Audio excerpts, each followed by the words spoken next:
Je vous invite à ouvrir vos Bibles dans le livre du prophète Ésaïe, au chapitre 40, et on va lire à partir du premier verset, Ésaïe 40, premier verset. Consolez, consolez mon peuple, dit votre Dieu. Parlez au cœur de Jérusalem, criez-lui que son combat est terminé, qu'elle s'est acquittée de sa faute, qu'elle a déjà reçu du Seigneur le double de ce qu'elle méritait pour tous ses péchés. Quelqu'un crie dans le désert. Alors la traduction là est pas très bonne parce que c'est vraiment colcoré, ça veut dire une voix crie dans le désert. Frayez le chemin du Seigneur, aplanissez une route pour notre Dieu dans la plaine aride ou dans le désert. Mais là c'est plutôt la plaine aride, effectivement. Que toute vallée soit élevée, que toute montagne ou toute colline soit abaissée, que les reliefs se changent en terrain plat et les escarpements en vallons. Alors, la gloire du Seigneur se dévoilera et tous le verront ensemble.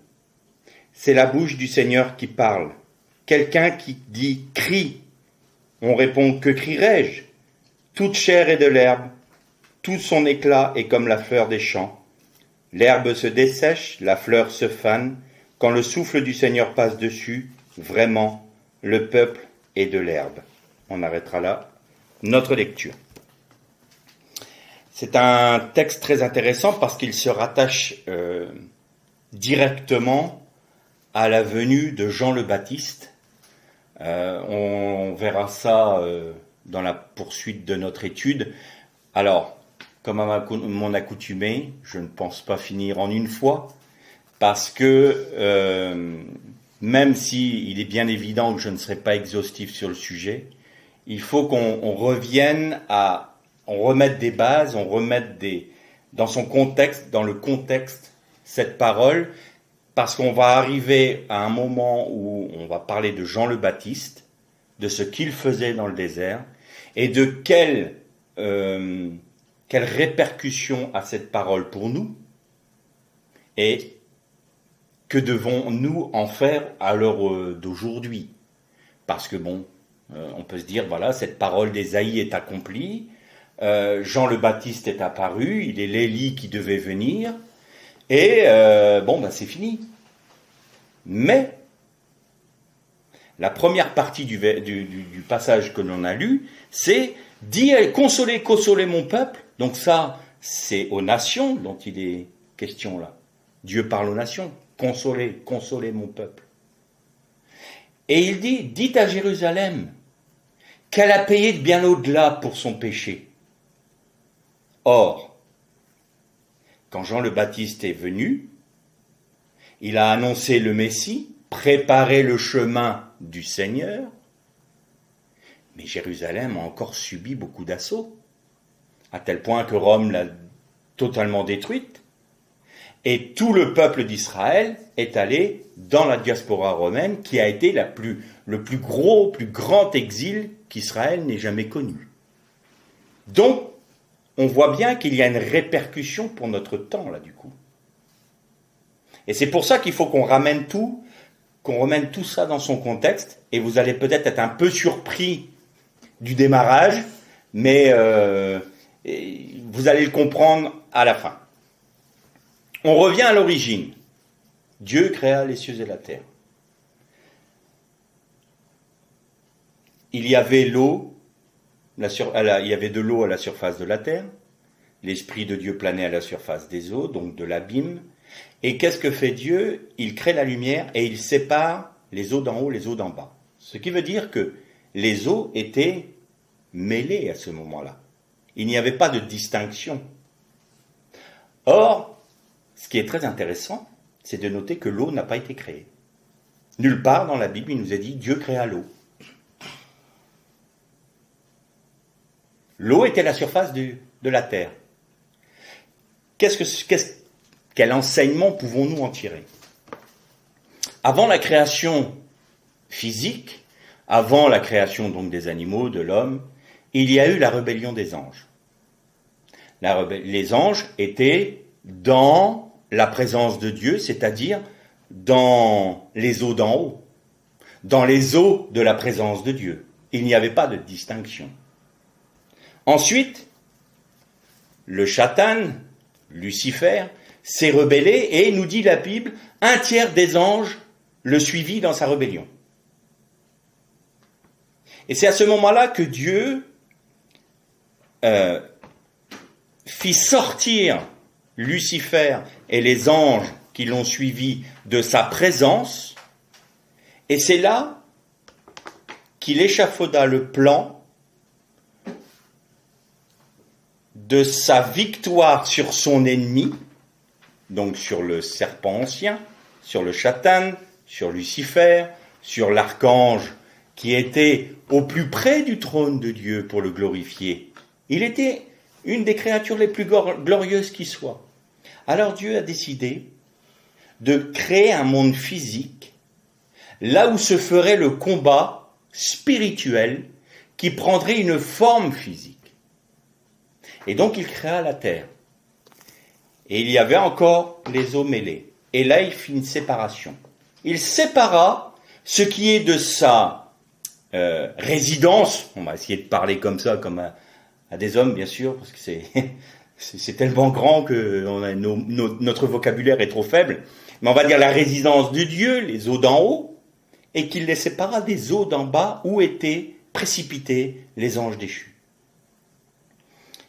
Et c'est la raison pour laquelle, dans la culture juive, la mer, les océans, l'abîme, c'est quelque chose d'extrêmement négatif, parce que c'est là où résident les esprits impurs, les esprits mauvais, les esprits rebelles, les démons, et le Satan, qui a un nom, à un moment donné dans la Torah, qui s'appelle le Léviathan.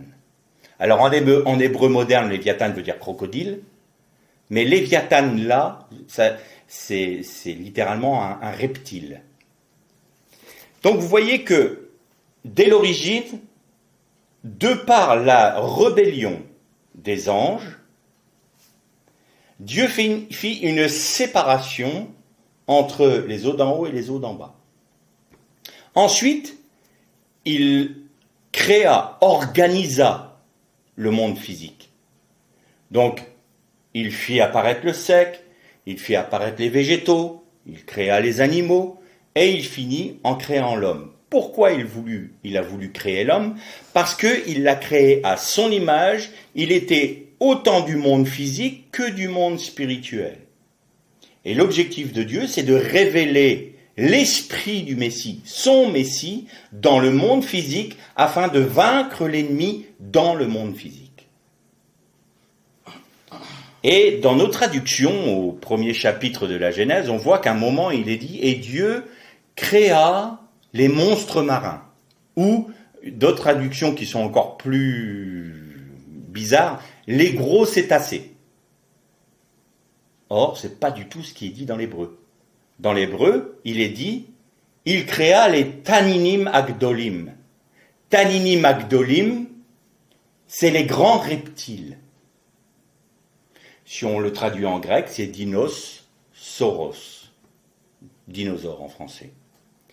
Pourquoi? Pourquoi ces monstres? Parce que justement, ils étaient l'expression des anges déchus dans le monde physique. Et on va lire un texte maintenant intéressant dans le psaume 74. Le psaume 74 et au verset 14. C'est toi qui as écrasé les têtes du Léviathan, tu l'as donné en pâture à un peuple, aux habitants du désert. Alors, bon, ça peut paraître étrange comme parole, c'est toi qui as écrasé les têtes du Léviathan. Cela nous montre qu'il y a le Léviathan, donc le serpent ancien, ceux qui font partie des Taninim Agdolim, les grands reptiles, et il les a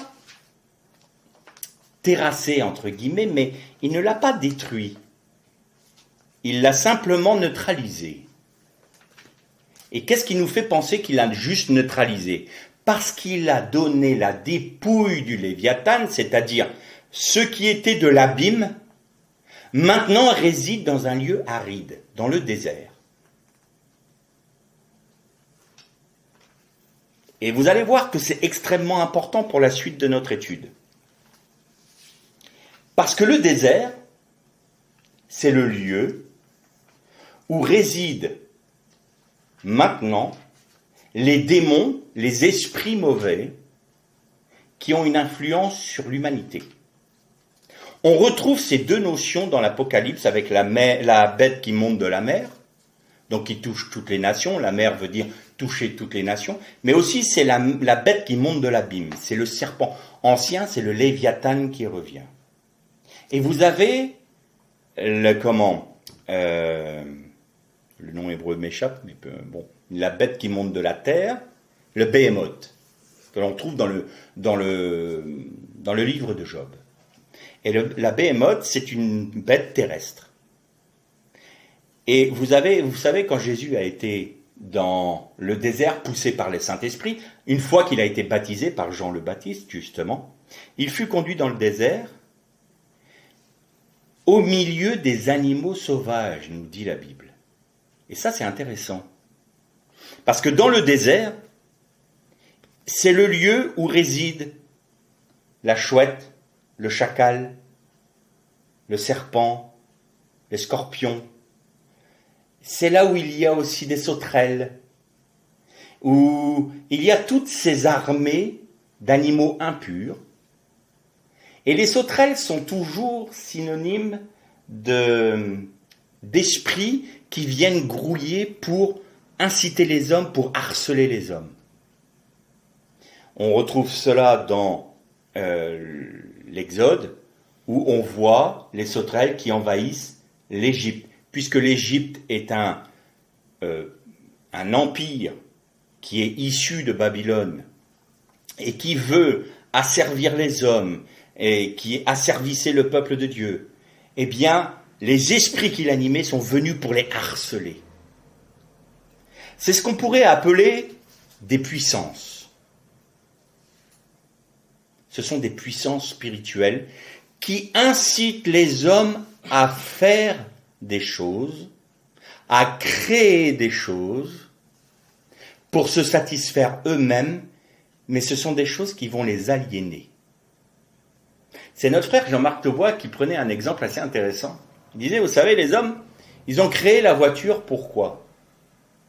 Pour se faciliter les déplacements, pour se faciliter la vie, pour se ménager la peine. Mais tout ça, toute la technologie que les hommes sont en train de créer, finissent toujours par les asservir. Et, bien entendu, et avec les accidents de la route, nous dit notre frère Jean-Marc Taubois, nous payons un tribut à cette puissance, à cette invention. Alors on va dire exactement un terme que on a, un dicton qu'on a en français, c'est la rançon du succès. C'est la rançon du progrès. Exactement, c'est la rançon du progrès. Aujourd'hui, tout est informatisé. Aujourd'hui, on parle de l'intelligence artificielle. Et vous remarquez qu'à chaque fois, tous ces systèmes, téléphone portable, ordinateur, vous asservissent, nous imposent leur modalité de fonctionnement. J'en veux pour preuve, si vous ne vous êtes pas connecté à votre compte Intel, vous avez un rappel permanent sur Microsoft, ou enfin je sais pas quoi, là, sur les téléphones, vous avez toujours un rappel que vous ne pouvez pas effacer. Les autres notifications, vous pouvez les effacer, mais pas celle-là. Vous n'êtes pas connecté à votre compte Microsoft, vous n'êtes pas connecté. Ou alors vous ne pouvez pas aller accéder à telle chose parce que vous n'êtes pas connecté, on ne peut pas vous surveiller. On voit bien que la technologie est une puissance. Et qu'est-ce qui fait ça? Qu'est-ce qui incite les hommes à aller à une fuite en avant comme ça, tout le temps? Tout le temps créer quelque chose pour la guerre, pour se détruire, pour s'asservir. C'est pas logique. C'est pas logique. Il y a bien quelque chose qui pousse l'humanité à faire cela. Eh bien, c'est ce qui est représenté par les sauterelles. Ou dans d'autres passages, par les grenouilles. Et vous voyez qu'à l'Apocalypse, à un moment, dans l'Apocalypse, il est dit que « Et il lâcha des sauterelles armées d'une cuirasse dorée pour harceler les hommes. » C'est un jugement. Et ça fait partie de cela. Les hommes sont harcelés par ce système diabolique qui veut maîtriser la vie des gens, qui veut contrôler la vie des gens, qui veut asservir la vie des gens. C'est un harcèlement permanent. Vous devez faire ça, vous n'avez pas le choix. C'est comme si vous devez rentrer dans tel... C'est un asservissement. Là où Jésus libère les, entre guillemets, sauterelles, c'est-à-dire les puissances démoniaques, vont nous asservir. Pourquoi est-ce que je parle de cela? Parce que ce qu'a vécu l'œuvre de Jean-Baptiste et toute la signification qu'il y a eu à ce temps-là a trait à un combat, à ce fameux combat entre Dieu et le serpent ancien, entre le Messie et le diable. Et nous ne pouvons pas faire comme si nous étions en dehors de ce combat-là. Certes, Christ a tout accompli. À la croix du Calvaire, il a tout accompli et parfaitement accompli. Mais il plaît à Dieu de faire en sorte que nous gardions une position particulière pour maintenir cette victoire pendant le temps des nations. Et on s'expliquera dans la deuxième partie de notre étude. Le désert est donc l'endroit où réside, de manière imagée, spirituellement parlant, bien entendu. Évidemment, dans la mer, on ne va pas voir le chatan qui va sortir de la mer, mais il y a quelque chose, malgré tout, de profondément spirituel dans ces images-là, parce qu'il y a clairement quelque chose dans le monde physique. Vous savez que le monde physique est le reflet et l'ombre des réalités spirituelles. Et le désert en est une. Et c'est la raison pour laquelle, quand il y avait Yom Kippour, il devait y avoir un bouc pour Azazel. Azazel est un des noms de l'ennemi, du Shatan. Et donc il y avait un bouc, on parlera un jour de Yom Kippour à nouveau, qui était précipité à un endroit bien spécifique en face du temple de Jérusalem. Et vous savez que quand vous arrivez sur le mont des Oliviers, tout de suite au-delà du mont des Oliviers en partant de Jérusalem, vous avez tout de suite le désert de Juda. Et donc, à un endroit escarpé, on précipitait le bouc, accroché à un rocher. Il était accroché à un rocher avec une étoffe de laine rouge. Je ne vous en dis pas plus pour l'instant, ça sera l'objet d'une étude. Et avant même qu'il soit arrivé en bas du précipice, tout le temps, nous dit la Mishnah, parce que la Mishnah est très intéressante à lire, parce qu'elle nous donne exactement les processus de chaque culte, du temps du temple, de la façon dont il fallait faire, si c'était les prêtres, si c'était un homme du peuple qui devait agir. C'est très codifié, puisque c'est ainsi qu'on peut déterminer que le Golgotha était sur le mont des Oliviers. C'est ainsi qu'on peut déterminer que le tombeau du Christ était probablement sur le mont des Oliviers, parce que ça correspond à la Mishnah. Il est probablement mort à un endroit où on faisait le sacrifice de la vache rousse.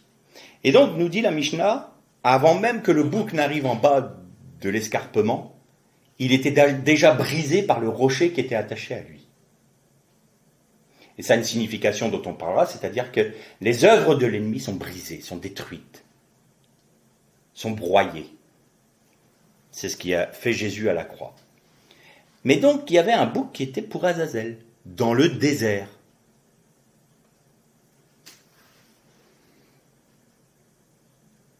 Et Jean-Baptiste, il est la voix de celui qui crie dans le désert. C'est Jésus lui-même qui le dit, c'est la Bible elle-même qui nous le dit. Il est la voix dont a parlé Ésaïe. Je suis la voix qui crie dans le désert, repentez-vous, aplanissez les sentiers. Et ça, c'est intéressant parce que il nous est dit aussi qu'il est l'Élie qui devait venir. En fait, la voix qui crie dans le désert, c'est la voix d'Élie. Élie était un prophète particulier. Élie n'a pas connu la mort. Élie a été enlevé sur le char de feu de l'Éternel. Élie, le prophète, a fait de nombreux miracles. Il a,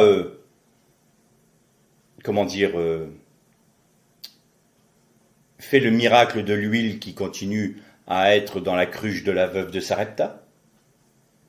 Il a ressuscité le fils de la veuve de Sarepta. Il était près du torrent, nourri par les corbeaux. Il a fait de nombreux miracles. Il a notamment fait le miracle qui était contre les prêtres de Baal. Il a fait tout cela. Et nous dit les évangiles, Jean le Baptiste est revêtu de la puissance de l'esprit d'Élie. Quand on regarde la vie de Jean le Baptiste, il n'a fait, à proprement parler comme nous on l'imagine, aucun miracle.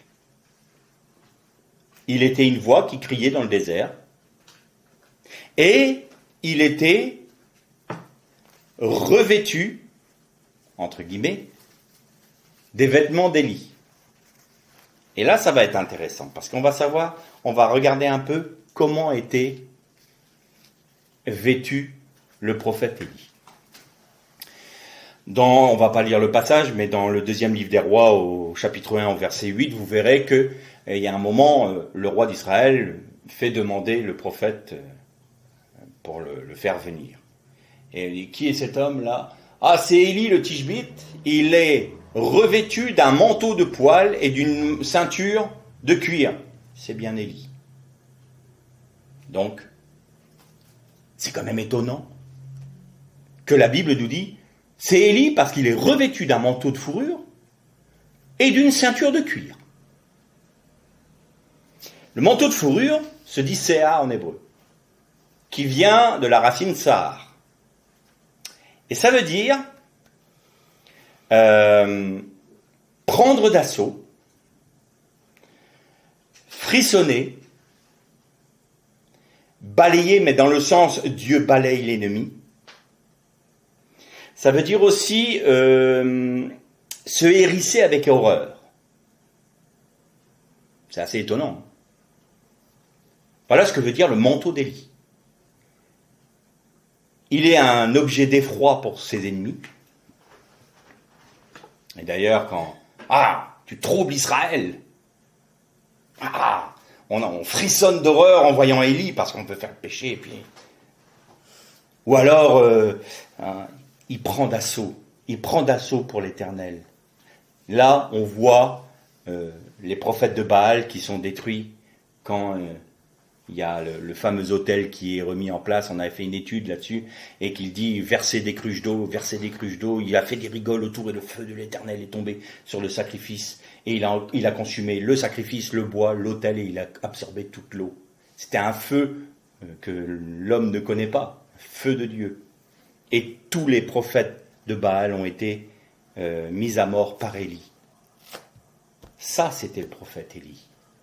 Et il avait une ceinture de cuir. Ceinture de cuir, cuir se dit or en hébreu, et c'est étonnant parce que c'est le même mot avec une lettre différenciée que le mot lumière. Et vous vous souvenez que je vous avais dit que quand il est dit I or, vai I or, que la lumière soit, la lumière fut, or s'écrit avec un aleph au début. Et quand l'homme a péché, Dieu les revêtit de peau, or, mais avec un ayin. Et je vous avais dit à l'époque que l'homme, en se séparant de Dieu, le aleph est sorti de son vêtement, il était revêtu de la lumière de Dieu.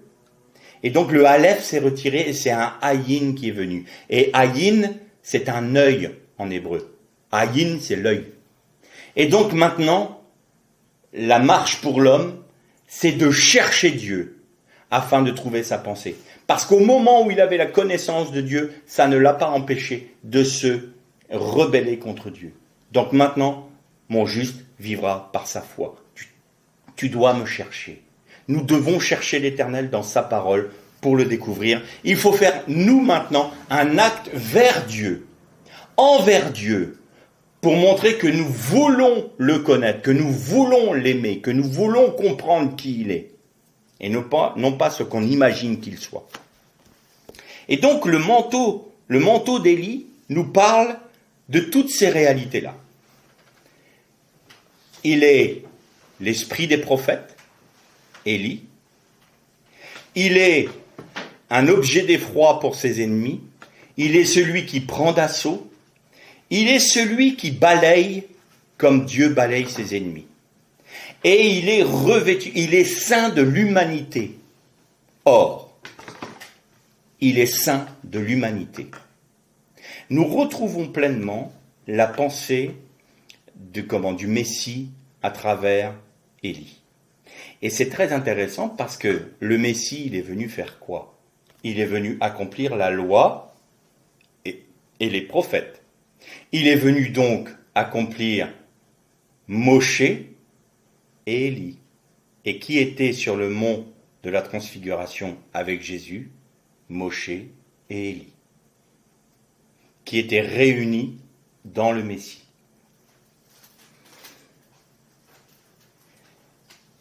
Il est donc l'Élie qui devait venir, Jean-Baptiste. Et il y a quelque chose de particulier, c'est que, on va le lire la semaine prochaine, parce qu'on parlera bien plus profondément de Jean-Baptiste et de ce que ça signifie pour nous, sa venue, c'est qu'il y a un moment, il est dit, et il sera revêtu du Saint-Esprit dès le sein de sa mère. Il ne mangera pas de choses impures, il ne prendra pas de boissons fortes. En clair, qui était-il?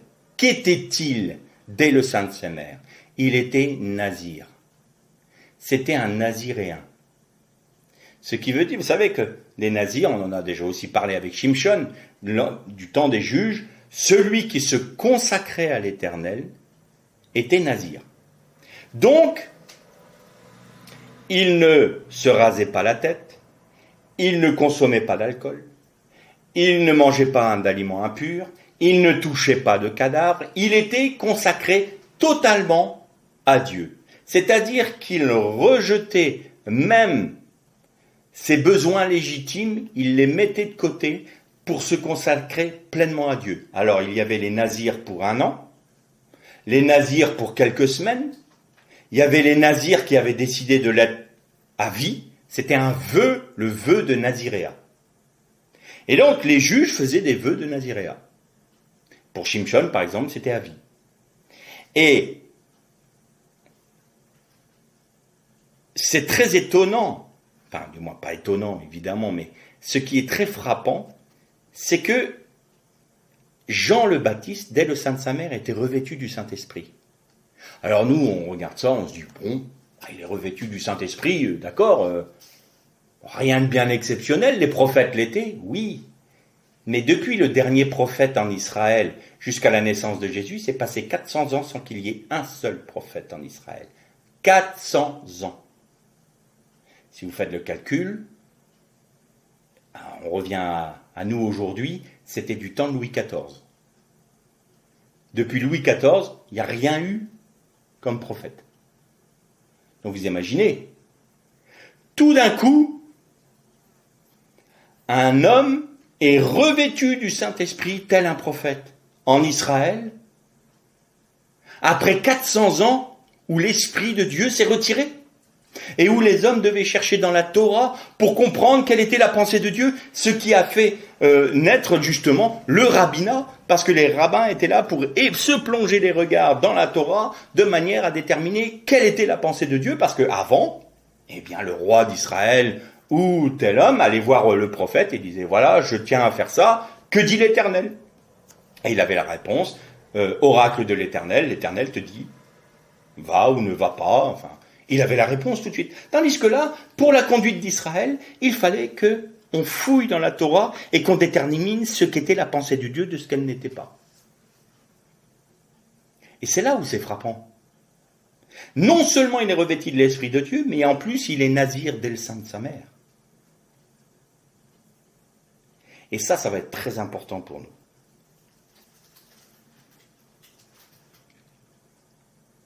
Donc, pour reprendre et résumer ce que nous venons de dire, on voit que le combat de Dieu passe par la création physique, qu'il a neutralisé le Léviathan, donc la bête qui monte de la mer, et l'a, entre guillemets, donné en pâture pour les habitants du désert. Mais les habitants du désert, ce ne sont pas forcément des bédouins, c'est pas ça que ça veut dire. Ça veut dire tous ces animaux impurs.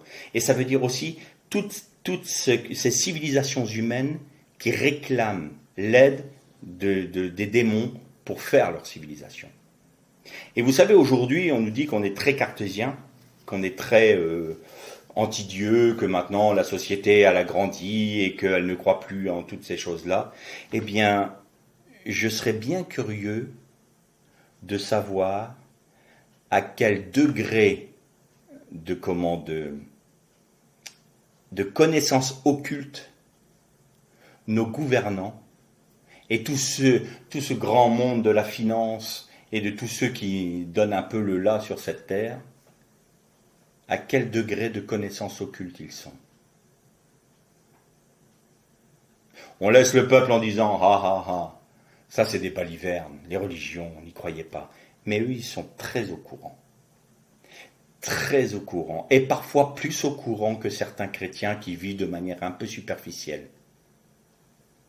Il y a un réel combat. Il y a des ennemis qui sont issus du désert. Et c'est là où Jésus a été amené par le Saint-Esprit pour montrer qu'il venait marcher sur les œuvres du diable. Il est venu conquérir la terre qui est dévolue à Satan. Et je vais terminer sur un point, parce que là, c'était une introduction. Et la semaine prochaine, on va développer complètement la pensée et en avoir la conclusion dont on a besoin pour notre marche personnelle.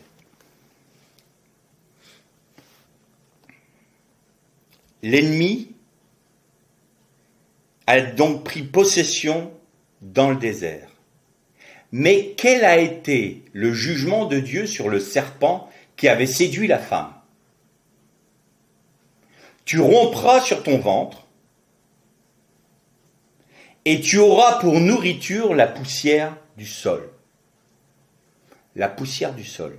Ça veut dire une chose. Ça veut dire que maintenant, puisque l'homme a décidé de se soumettre à toi, il a donc soumis toute la création physique à toi.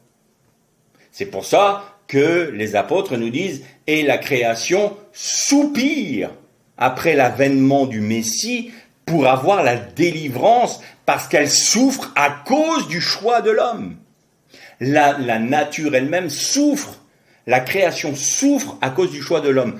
Qu'est-ce que c'est ? On n'arrête pas de nous parler de pollution. On n'arrête pas de nous parler de réchauffement climatique. Bon, évidemment, il y a aussi la part de ce qu'on veut nous faire peur de manière à pouvoir mieux nous contrôler. Il ne faut pas non plus se leurrer. Moi, quand j'ai entendu dire que cet été, par exemple, on était à 39 degrés, c'était du jamais vu. Vous regardiez les bulletins météo des années 60, et puis vous voyez qu'il était même température. Bon, je ne suis pas en train de dire qu'il n'y a pas de réchauffement climatique, mais quand même, il ne faut pas non plus nous prendre pour ce que l'on n'est pas. Mais l'homme, par son choix, par l'influence qu'il a avec le Satan, détruit lui-même son propre habitat, détruit lui-même ce pourquoi il a été créé. Il a été créé pourquoi ? Pour être l'écrin de l'esprit du Messie, et il devait cultiver et garder le jardin. C'est-à-dire, il devait rendre harmonieux l'ensemble de la terre. Il était dans le jardin, il apprenait dans le jardin ce qu'était la pensée de Dieu, et cela devait se manifester sur toute la terre. Qu'est-ce qu'il a fait? Il s'est soumis à l'ennemi. Et l'ennemi, qu'est-ce qu'il veut? Détruire la terre. Et d'ailleurs, l'Apocalypse nous dit, et Dieu détruira ceux qui détruisent la terre. Et Dieu détruit ceux qui détruisent la terre. Ça veut dire que quand le Messie va venir, tout ça, là, tout ce système que l'on a établi, que les civilisations ont établi, ça va être terminé. On va être sous le règne du Messie, non plus sous le règne de civilisations qui sont influencées et qui sont aux ordres de l'ennemi de l'Éternel. Aujourd'hui, c'est Mammon qui dirige le monde, l'argent. Et pour Mammon, on est prêt à détruire toutes les forêts de la planète, on est prêt à détruire le sol pour avoir des ressources énergétiques et tout ce que nous voulons. L'homme est arrivé à un degré de folie avec son idéologie que c'en est, si ce n'était pas à pleurer, on en rirait. Je donne un exemple concret. L'Allemagne, qui donne le là en Europe, a décidé de ne plus utiliser le nucléaire pour ses centrales électriques. Bon, je ne dis pas que le nucléaire, c'est si bien de la panacée, mais bon.